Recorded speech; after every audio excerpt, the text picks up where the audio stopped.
Olá, pessoal. Então, hoje nós vamos falar sobre a Política Nacional de Meio Ambiente, tentando traçar um pouquinho seus objetivos e entender as diretrizes aplicadas ao planejamento e gestão ambiental.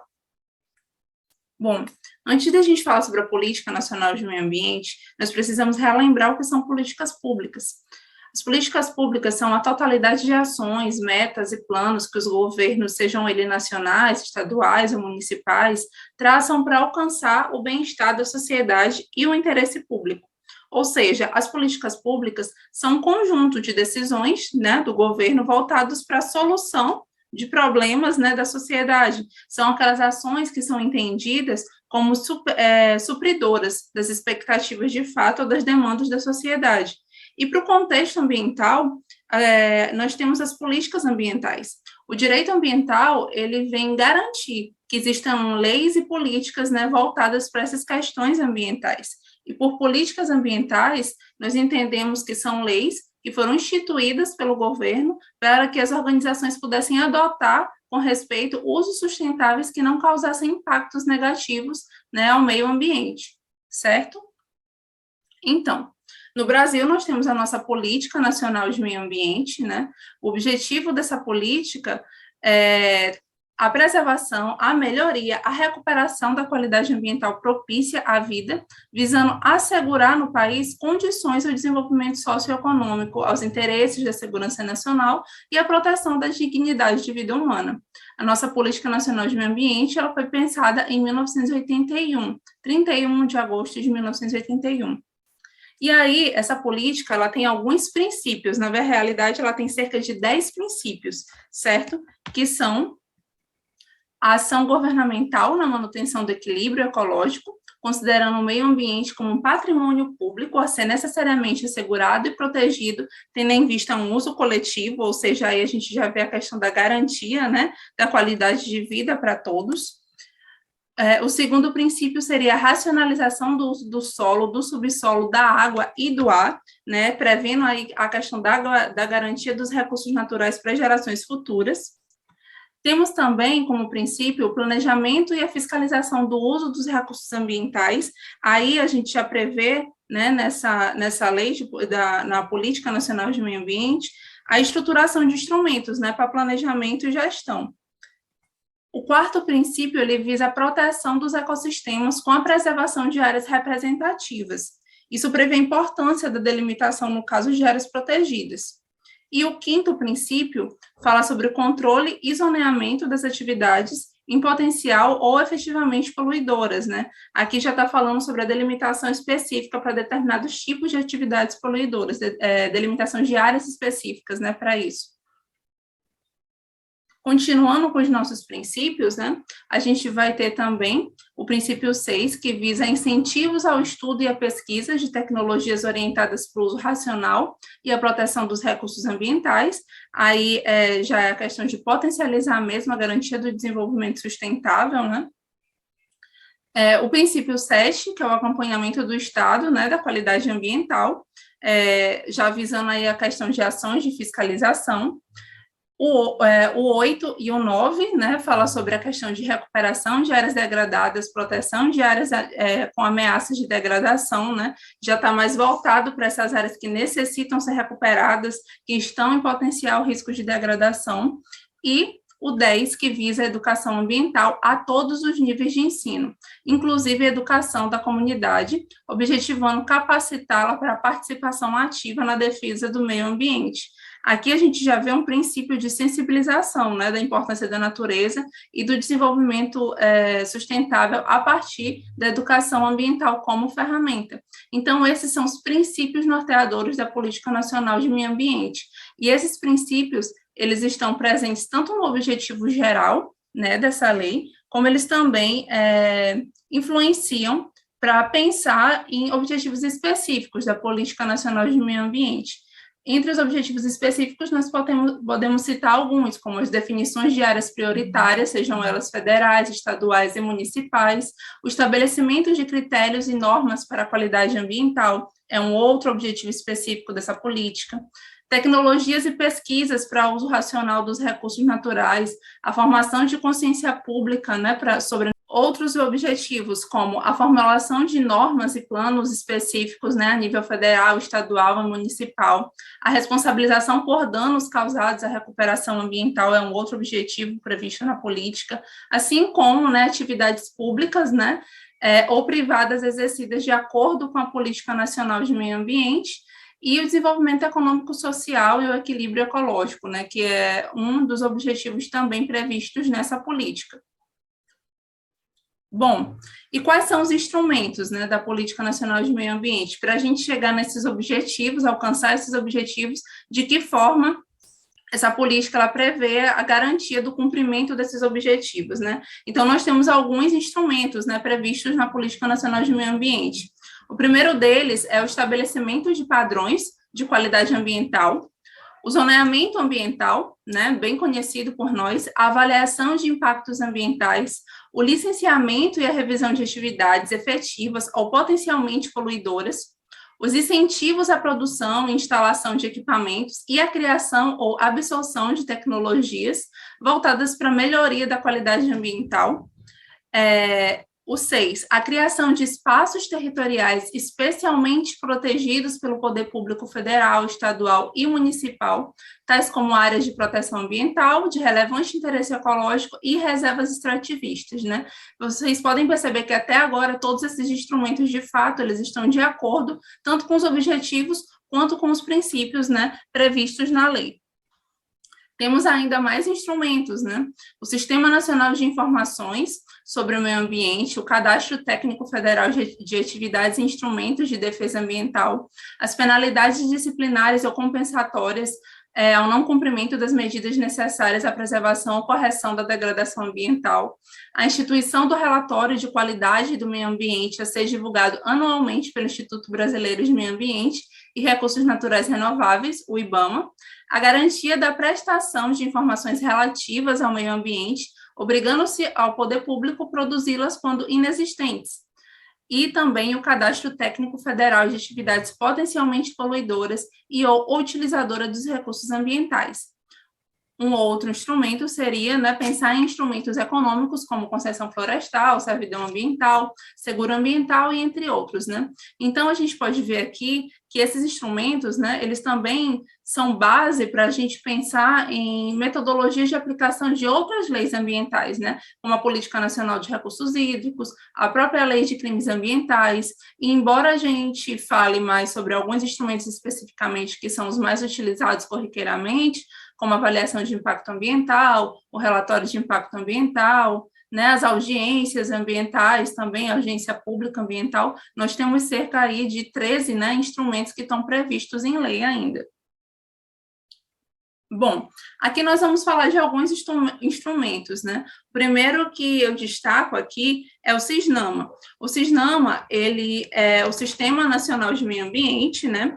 A criação do CISNAMA, ela se deu devido à necessidade de se estabelecer uma estrutura governamental, né, que fosse capaz de assegurar justamente mecanismos, né? Mecanismos que fossem aptos para consolidar a implementação da Política Nacional de Meio Ambiente, certo? Ela foi instituída pela Lei 6.938, a nossa Política Nacional de Meio Ambiente, e o CISNAMA, ele trata da estrutura adotada para a gestão ambiental no Brasil, com o objetivo de melhorar e recuperar a qualidade ambiental do país.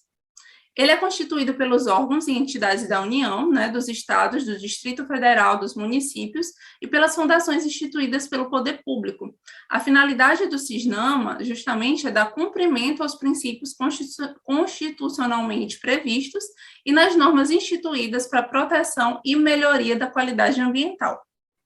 Então, a organização do CISNAMA, basicamente, ela tem um órgão superior, que é formado por um conselho de governo, né, e ele é formado por um órgão consultivo e deliberativo, que nós conhecemos a partir das resoluções CONAMAs, né, ele é formado por esse Conselho Nacional de Meio Ambiente, e o CONAMA, ele visa justamente estabelecer normas e diretrizes que sejam compatíveis com o uso sustentável do meio ambiente, né? Justamente a gente conhece algumas resoluções CONAMAs, né, que são bem famosas, como a de resíduos sólidos, ou então a de efluentes, né, lançados em corpos d'água. Então, nós temos muitas diretrizes aí através do CONAMA. Ele é também formado por um órgão central, né, que é o Ministério de Meio Ambiente, também por órgãos executores, basicamente, como o IBAMA e o ICMBio.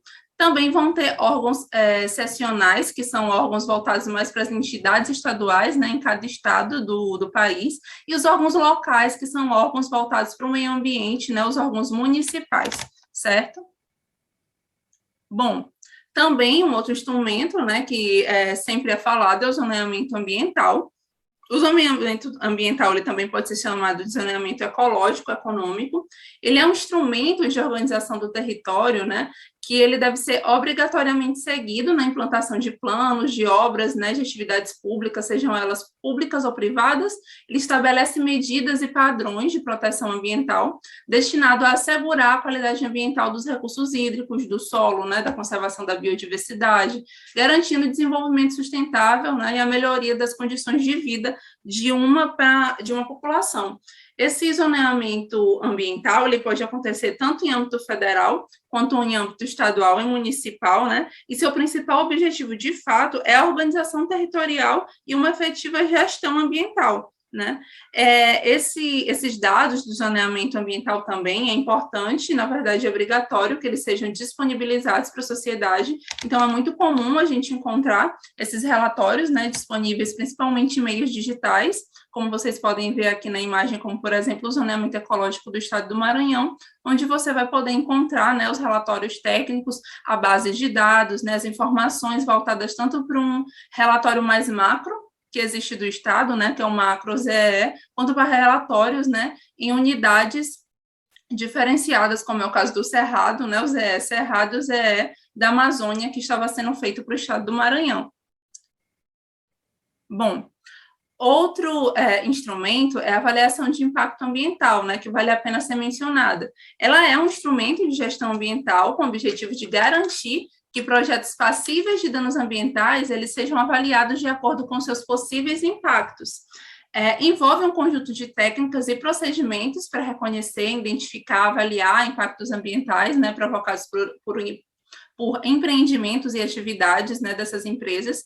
São inúmeras metodologias adotadas no Brasil, né? Algumas delas são as metodologias espontâneas, ad hoc, né? No caso que reúne uma série de profissionais de várias áreas para poder pensar como vai ser feita a avaliação de impacto ambiental naquela área.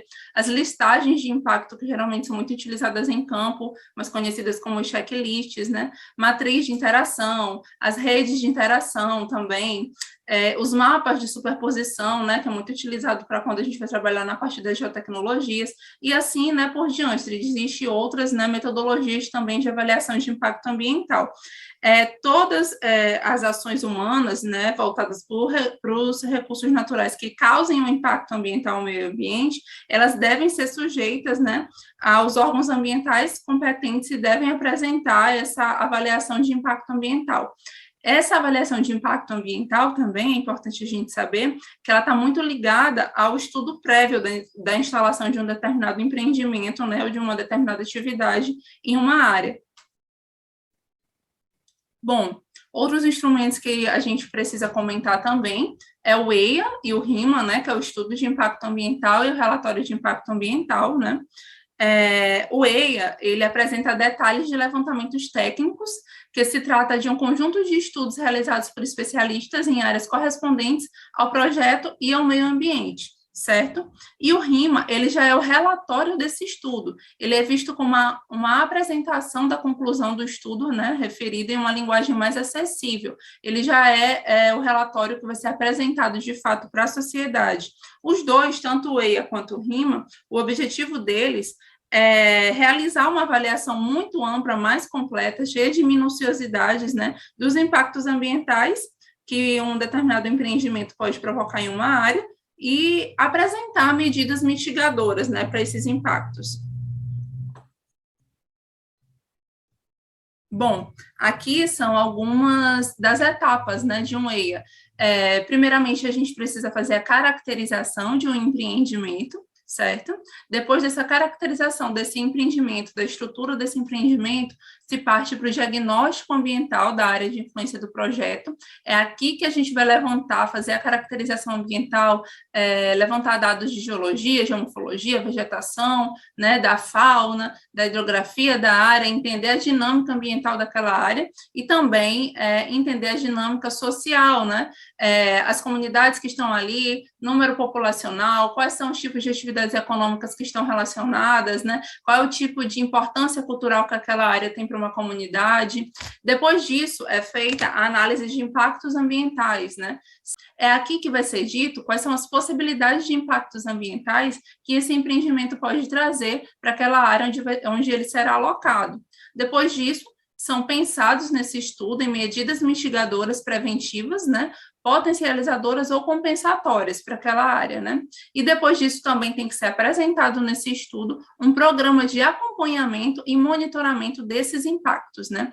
Tudo isso, né, vai estar relatado com uma forma de linguagem mais acessível no relatório de impacto ambiental. Bom, daí, né, nós também não podemos deixar de falar do licenciamento ambiental. O que é o licenciamento ambiental? É o processo por meio do qual ficam previamente autorizadas a construção, a instalação e a ampliação, né, o funcionamento, no caso de empreendimentos e atividades utilizadoras de recursos ambientais, né, efetiva ou potencialmente poluidoras, né, ou capazes, sobre qualquer forma, de causar algum tipo de degradação ambiental. Esse licenciamento ambiental ele é feito pelos órgãos públicos, né? O objetivo dele é justamente acompanhar, revisar as atividades potencialmente poluidoras, a fim de minimizar as interferências causadas por determinadas empresas, certo? Então, geralmente são os órgãos ambientais, a níveis municipais ou estaduais, que vão fazer esse licenciamento, certo? Geralmente, né, o licenciamento ele é composto por 3 fases, né? Ele, de fato, é um acompanhamento, né, da vida, digamos, daquela empresa ali naquela área. Então, ele vai ter 3 fases, que vai ser o licenciamento prévio, o licenciamento de instalação e o licenciamento de operação. O licenciamento prévio, ele está mais voltado na fase de planejamento, né, de como vai ser aquela atividade ali naquela área. É para ver, de fato, a viabilidade do empreendimento.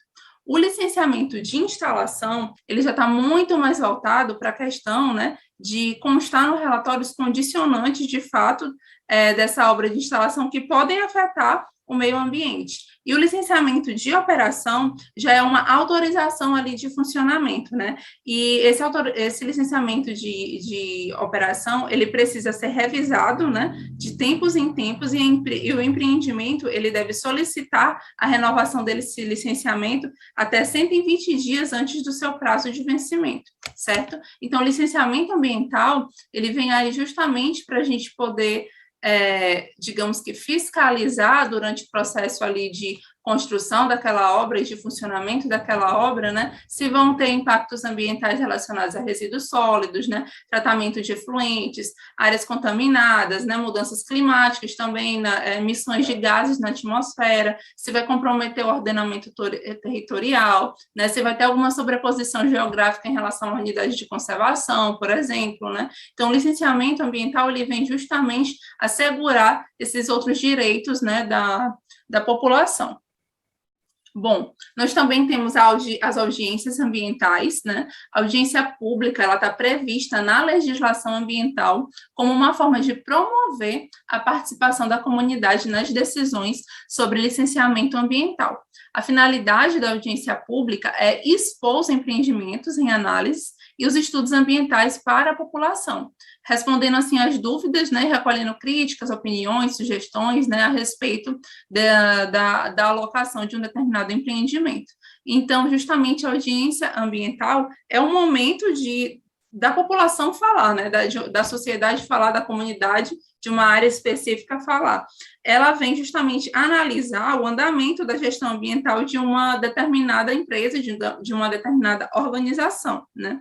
Ali é o momento em que a sociedade ela vai justamente expor seu ponto de vista sobre aquele empreendimento, né? E isso está previsto no princípio da publicidade da administração pública, que é um dos princípios, né, do direito ambiental.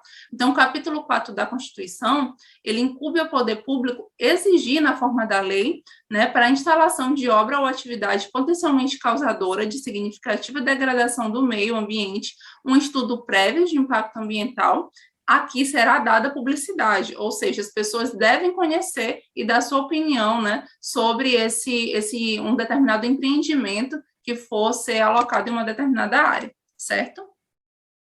Bom, aqui são alguns exemplos, né, do que são as audiências ambientais, as audiências públicas ambientais, né, elas geralmente acontecem em um determinado local onde a comunidade possa ir.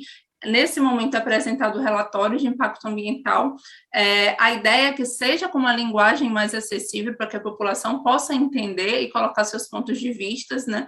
Nesse momento de pandemia que nós estamos vivendo também, né, as audiências públicas elas começaram a acontecer de forma virtual e a importância que a população participe desse processo é enorme, né? Para que justamente essa população tenha noção dos tipos de impacto ao qual ela está possivelmente imposta, né? Como é o caso, né, da população atingida, por exemplo, no desastre de Brumadinho em 2019, onde muitas pessoas não se sentiam avisadas, né, desse risco que estavam correndo de estar, né, ali morando muito perto de uma área de barragem de rejeitos, né?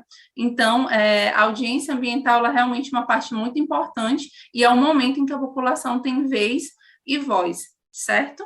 Então, pessoal, para a gente terminar, eu trago aqui para reflexão mesmo e para leitura, né, depois desse artigo, que é chamado Breve Análise dos Instrumentos da Política de Gestão Ambiental Brasileira. Ele é um artigo feito por pesquisadores da Engenharia Florestal da Universidade Federal de Lavras, lá em Minas Gerais, né?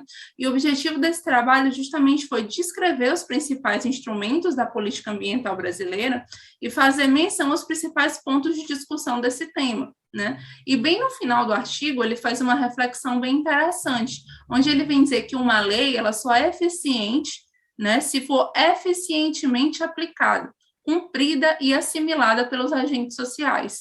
Nessa visão, a Política Nacional de Meio Ambiente ela precisa ser mais divulgada e correlacionada com a Constituição Federal de 1988. Né? Ter boas leis é o primeiro e mais importante passo, mas não basta. A norma é apenas um ponto de partida. Para a sua efetividade, é necessário estabelecer condições que viabilizem sua aplicação, como a contratação de técnicos especializados, infraestrutura adequada e recursos financeiros para a consecução dos trabalhos, além de um público instruído e sensibilizado com as questões ambientais. Certo? Então, fica para reflexão, né, nessa nossa aula sobre Política Nacional de Meio Ambiente. Muito obrigada pela atenção de vocês e até a próxima.